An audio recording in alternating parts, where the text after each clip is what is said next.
ويل لكل همزة لمزة الذي جمع مالا وعدده يحسب أن ماله أخلده كلا لينبذن في الحطمة وما أدراك ما الحطمة نار الله الموقدة التي تطلع على الأفئدة إنها عليهم مؤصدة في عمد ممددة۔ محترم دوستو، الحمدللہ گزشتہ آپ حضرات کے سامنے ویل لکل ہمزۃ لمزہ یہ ایک آیت کا ترجمہ اور اس کا مطلب آپ حضرات کے سامنے بیان ہوا، اور ایک مختصر طور پر سمجھنے کے لیے، یاد رکھنے کے واسطے اور ایک مرتبہ سن لو۔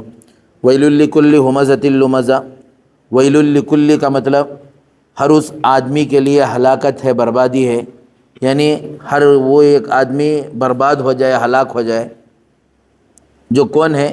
ہمزۃ لمزہ، لوگوں کے پیچھے عیب بیان کرنے والا، لوگوں کے عیب بیان کرنے والا، یا نہیں تو لوگوں کو تانا دینے والا اور لوگوں کے پیٹھ پیچھے عیب نکالنے والا، یہ آدمی جس کے اندر یہ صفت آئیں، آدمی کے اندر ایک بری عادت ہوتی، جیسے مثال کے طور پر بری عادت غیبت کرنے کی، انہیں ایسا انہیں ویسا، پیٹھ پیچھے گانے کی، وہ آدمی بھی تباہ و برباد، یعنی جہنمی کام کرنے والا۔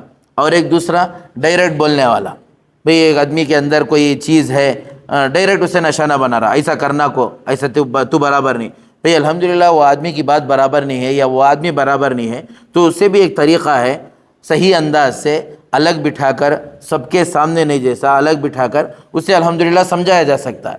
کئی کو سمجھانے والا ہمیشہ یہ بات ذہن میں رکھے،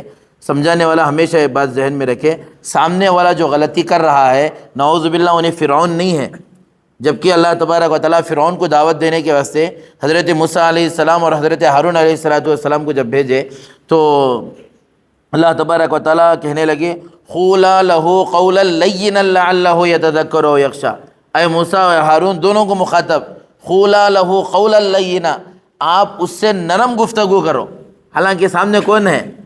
فرعون ہے، بدتر انسان ہے، اس سے نصیحت کرنے کے واسطے اللہ تبارک و تعالیٰ بول رہے ہیں قولا لہ قولا لینا لعلہ یتذکر او یخشی، شاید تمہاری نصیحت اسے کیا ہو جائے؟ سمجھ میں آ جائے، شاید وہ تمہاری نصیحت سے سبق حاصل کر لے اور اللہ سے ڈرنے والا بن جائے۔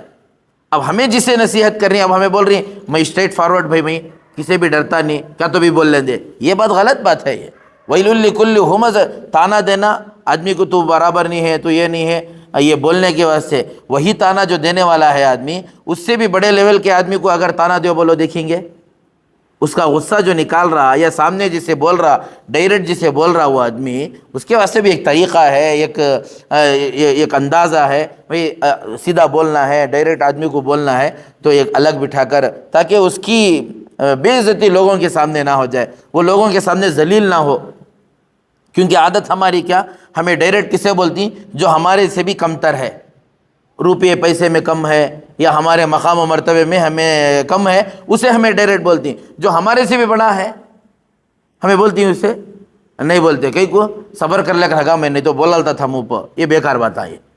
حالانکہ ہمیں جو غصہ نکال رہی ہیں، کس کے اوپر نکال رہی ہیں؟ ہمارے سے بھی چھوٹے آدمی کے اوپر، ہمارے سے بھی کمزور آدمی کے اوپر۔ یہ تانا دینا، یہ دوسرا پیٹ پیچھے عیب نکالنا، اللہ تبارک، یہ کون ہے؟ یہ ہلاک ہونے والا، ویل لکل ہمزۃ لمزہ، ہلاک و برباد۔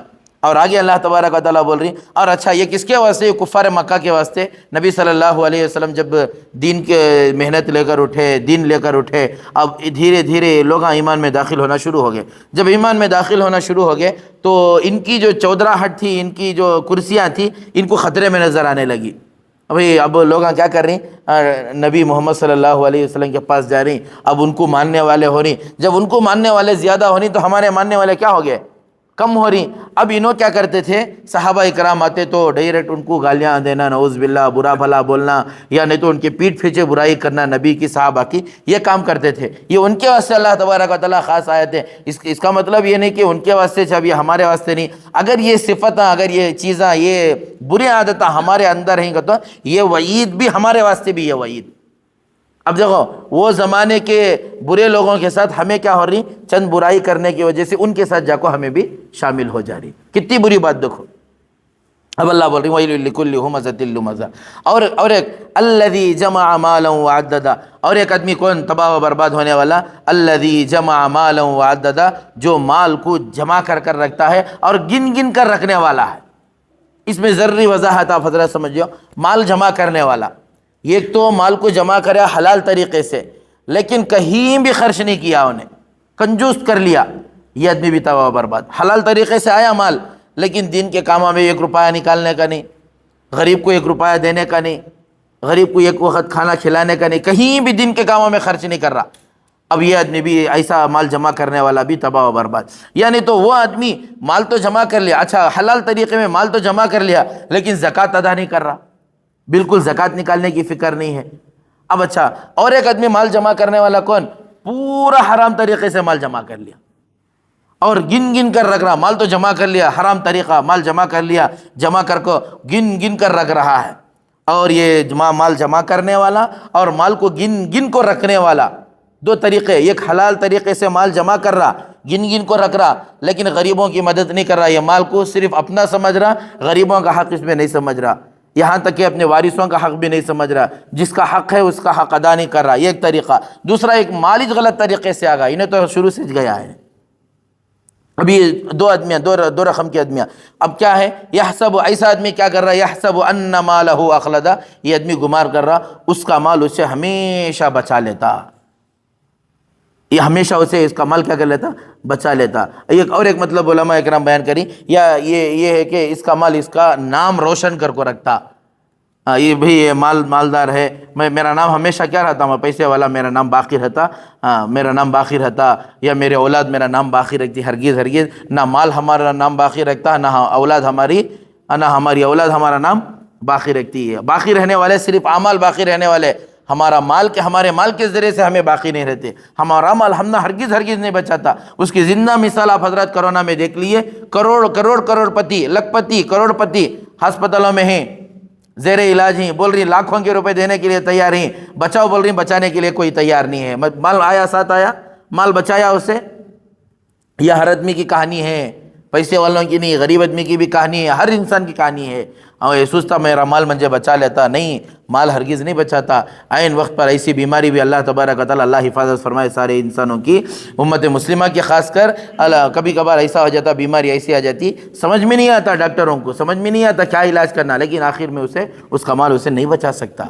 آدمی یہ گمان کر رہا میرے پاس بہت سارا پیسہ ہے، میرے پاس عہدہ ہے، میں بچ جاتا، مجھے کیا بھی ٹینشن نہیں، میں اللہ کا مار جب پڑتا، آدمی کو کوئی بھی نہیں بچا سکتا، اللہ کے علاوہ کوئی نہیں بچا سکتا۔ اور یہ کام کرنے والا خصوصاً اللہ تبارک و تعالیٰ تیسری آیت میں یہ ایسے نقل اللہ تبارک و تعالیٰ ارشاد فرما رہی کہ ایسے کام کرنے والا، جو عیب بیان کرنے والا، تانا دینے والا اور غلط طریقے سے مال جمع کرنے والا، خصوصاً یہ آدمی کیا کرتا، سوچتا سو میرا مال مجھے بچاتا کر کو، جو اچھے کام کرتا، اچھے طریقے سے مال رکھو ہے، الحمدللہ دین کے کاموں میں بھی لگا رہا، غریبوں کی بھی مدد کر رہا، زکوٰۃ بھی دے رہا، وہ آدمی یہ گمان نہیں کرتا کہ میرا مال مجھے بچاتا، اسے یقین ہے اس وجہ سے انہیں دین کے کام میں مال لگا رہا، اسے یقین ہے اس وجہ سے غریبوں کو دے رہا، یقین ہے اس وجہ سے زکوٰۃ ادا کر رہا، یقین ہے مال کو مال کی جگہ استعمال کر رہا انہیں۔ جسے یقین نہیں رہتا، یہ گندے صفت ہے جس کے اندر رہتی، انہیں گمان کرتا کیا کر کو میرا مال مجھے بچاتا کر کو، حالانکہ اس کا مال اسے ہرگز نہیں بچاتا۔ عین وقت آتا مال کو، جب وہ لگانے کا وقت آتا مال بھی دیا تو مال اسے ہرگز نہیں بچاتا۔ کئی کو اللہ آگے آیت میں بول رہی،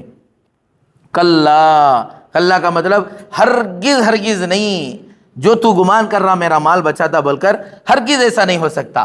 لَيُنبَذَنَّ فِي الْحُطَمَةِ، اسے چورا کر دینے والی آگ میں پھینک دیا جائے گا، حطمہ میں پھینک دیا جائے گا۔ ایسا گمان کرنے والا، ایسے غلط طریقے سے مال جمع کر کو رکھنے والا، اور ایسا لوگوں کے عیب بیان کرنے والا، لوگوں کو تانا دینے والا، یہ آدمی کو اللہ تبارک و تعالیٰ کیا کریں گے، لَيُنبَذَنَّ فِي الْحُطَمَةِ، ہرگز اسے مال نہیں بچاتا، مال اس کا نام باقی نہیں رکھتا، مال اسے ہمیشہ بھی بچاتا بھی نہیں، مال باقی بھی نہیں رکھتا۔ اس کی زندہ مثال ہمارے پاس ہے، فرعون خدائی کا دعویٰ کرے، کیا مال نہیں تھا اس کے پاس، مال بچایا اسے، کسی بھی نہیں بچایا۔ تو یہ سب کے ساتھ ہے، لَيُنبَذَنَّ فِي الْحُطَمَةِ، اسے چورا کر دینے والی آگ میں اللہ تبارک و تعالیٰ کیا کریں گے، پھینک دیں گے۔ اور اللہ پھر پوچھ رہی، وَمَا أَدْرَاكَ مَا الْحُطَمَةُ، آپ کو معلوم ہے کہ حطمہ کیا ہے؟ اللہ کے نبی صلی اللہ علیہ وسلم کو مخاطب ہو کر کہ اے نبی آپ کو معلوم ہے کہ حطمہ وہ چورا کر دینے والی آگ کیا ہے؟ کیونکہ آگ کے اندر ایک صفت ہے گرم ہونے کی. 3 اعتبار سے آدمی گرم ہوتا. شاہ ولی اللہ شاہ عبد العزیز رحمۃ اللہ علیہ لکھ کر ہیں کہ آدمی تین اعتبار سے آدمی کو گرمی محسوس ہوتی.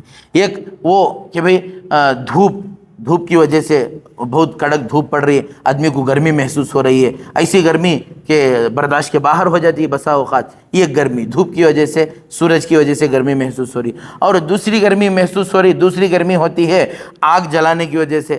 آگ جلا دیے وہ آگ کی گرمی آدمی کو کیا کرتی؟ مارتی نہیں مارتی، آگ کی گرمی آدمی کو مارتی. یہ 2 گرمیاں ہو گئے. اور تیسری گرمی کا ذکر کر کہیں بخار کے اندر، آدمی کو بخار آ گیا، بخار کی وجہ سے آدمی کیا ہو جاتا؟ ٹھنڈا موسم ہے پھر بھی کیا ہوتا؟ آدمی اندر سے فل گرم ہو جاتا، فل ہیٹ ہو جاتا آدمی. ہوتا نہیں ہوتا؟ یہ 3 گرمی. اور اللہ تبارک و تعالیٰ بول رہی ہے وما ادراک ما الحطمہ. یہ حطمہ کیا چیز ہے آپ کو معلوم ہے؟ یہ 3 چیزیں ذہن میں رکھو. آگے کی آیت میں یہ 3 چیزیں سمجھ میں آتی. نار اللہ الموقدہ، وہ آگ، وہ حطمہ آدمیاں کی جلائی ہوئی آگ نہیں، سورج کی گرمی کے جیسی گرمی نہیں، اور اسی طرح بخار کی گرمی کے جیسی گرمی نہیں. نار اللہ الموقدہ، وہ کس کی آگ ہے؟ اللہ کی جلائی ہوئی آگ ہے. اور اللہ کی جلائی ہوئی آگ، آگے اللہ تبارک و تعالیٰ بول رہی التی تطلع علی الافئدہ، جو دلوں تک پہنچنے والی ہے. وہ آگ کیا ہو رہی ہے؟ دلوں تک پہنچنے والی. دلوں تک کئی کو بولے یہاں التی تطلع علی الافئدہ، آگ دلوں تک پہنچنے والی کئی کو بولے. آدمی کا جسم تو ہوتا نا بھائی، دلوں تک پہنچنے والی کئی کو. وہ 3 چیزیں ذہن میں رکھو انشاءاللہ، آگے اس کی وہ بات سمجھ میں آتی.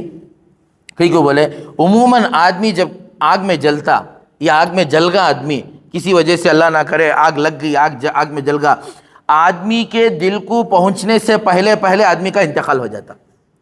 آدمی کا دل بعد میں جلتا، آدمی کا انتقال پہلے ہو جاتا. انتقال ہو گیا بعد اس کا دل جلتا. انتقال ہو گیا بعد اس کی پوری باڈی، ہڈاں جلتی ہیں، اس کا دل جلتا، پورے کا پورا دل جلتا. اچھا، آدمی کے دل جلنے سے پہلے اس کی روح قبض ہوگی، انہیں انتقال ہوگا. اب وہاں دل جل رہا تو اسے احساس نہیں ہو رہا کہ دل جل رہا، اسے احساس نہیں ہو رہا دل جل رہا. کئی کو پہلا چیز کی کیا ہوگی؟ روح قبض ہو گئی ہے. اب یہاں پر اللہ تبارک و تعالیٰ بول رہی ہیں التی تطلع علی الافئدہ، کہ اللہ تبارک و تعالیٰ کی وہ آگ جو ہے دلوں تک پہنچنے والی ہے. مطلب کیا ہے؟ دیکھو اچھے طریقے سے بات سمجھو یہ آیت کو. دنیا کی آگ لگنے پر آدمی کیا ہو جاتا؟ جل جاتا. اور دل جلنے سے پہلے آدمی کی روح قبض ہو جاتی. اور اس کے بعد دل جلے تو کیا، گردے جلے تو کیا، اندر کے ہڈاں جلے تو کیا، اسے تکلیف کا احساس نہیں ہوتا. موت کی تکلیف جتنی ہے وہ الگ، لیکن یہ دل جلنے کا احساس نہیں ہوتا. اللہ کی آگ یہاں اللہ تبارک و تعالیٰ بول رہی التی تطلع علی الافئدہ نار اللہ الموقدہ، میری آگ اللہ کی جلائی ہوئی آگ، جو التی تطلع علی الافئدہ، جو دلوں کو جلانے والی ہے، اس کا اثر دلوں تک بھی پہنچنے والا ہے. مطلب یہ ہے آدمی جہنم میں جلتا رہتا لیکن اس کی روح قبض نہیں ہوتی. یہاں تک کہ اس کا دل بھی جلتے رہتا لیکن انہیں مرتا بھی نہیں. اور یہاں تک کہ اس کا دل جلتے رہتا نا، وہ تکلیف بھی محسوس کرتا. انہیں دنیا میں تکلیف نہیں محسوس کرتا دل جلنے کی. آدمی کو آگ میں ڈالے، مر گا آدمی، اس کے بعد دل جلتا. لیکن جہنم کی آگ میں کیا ہے مسئلہ؟ آدمی جلتے رہتا لیکن روح قبض نہیں ہوتی، وہاں موت نہیں ہے وہاں. اب یہ چلا تبارک و تعالیٰ بول رہی ہیں آدمی مرتا بھی نہیں، کچھ بھی نہیں، لیکن دل جلنے کی تکلیف بھی الگ ہوتے رہتی. کیونکہ دل جو ہے انسان کا سب سے اہم حصہ ہے، یہ بند ہو گیا تو انسان بند ہو جاتا. اللہ تبارک و تعالیٰ بول رہی التی تطلع علی الافئدہ، یہ دنیا کی آگ کے جیسی آگ نہیں ہے کہ آگ لگی انتقال ہوگا آدمی اس کے بعد بس قصہ ختم. یہ جہنم کی آگ اس کے دلوں کو پہنچنے والی ہے. مطلب یہ ہے آدمی جل رہا ہے، پیر جل رہے ہیں زندہ ہے، ہاتھ جل رہے ہیں زندہ ہے، جسم کا گوشت جل رہا ہے زندہ ہے، یہاں تک کہ ہڈیاں جل رہے ہیں زندہ ہے. ہڈیوں کے اندر جو دل اللہ تبارک و تعالیٰ رکھ کر ہے، وہ دل بھی جل رہا ہے پھر بھی آدمی نہیں مر رہا ہے. یہ اللہ تبارک و تعالیٰ کی آگ. اور اس کے دل جلنے کا بھی احساس، دل جلنے کی بھی تکلیف وہ آدمی کو کیا ہو رہی ہے؟ محسوس ہو رہی ہے. یہ بڑا مسئلہ ہے. وہ بول رہی یہ میری آگ جو ہے یہ معمولی آگ نہیں ہے. نار اللہ الموقدہ التی تطلع علی الافئدہ، یہ اللہ کی جلائی ہوئی آگ دلوں تک پہنچنے والی ہے. 7 آیتیں یہاں تک ہو گئے. اب 2 آیتیں باقی ہیں. انہا علیہم مؤصدہ فی امد ممددہ. انشاءاللہ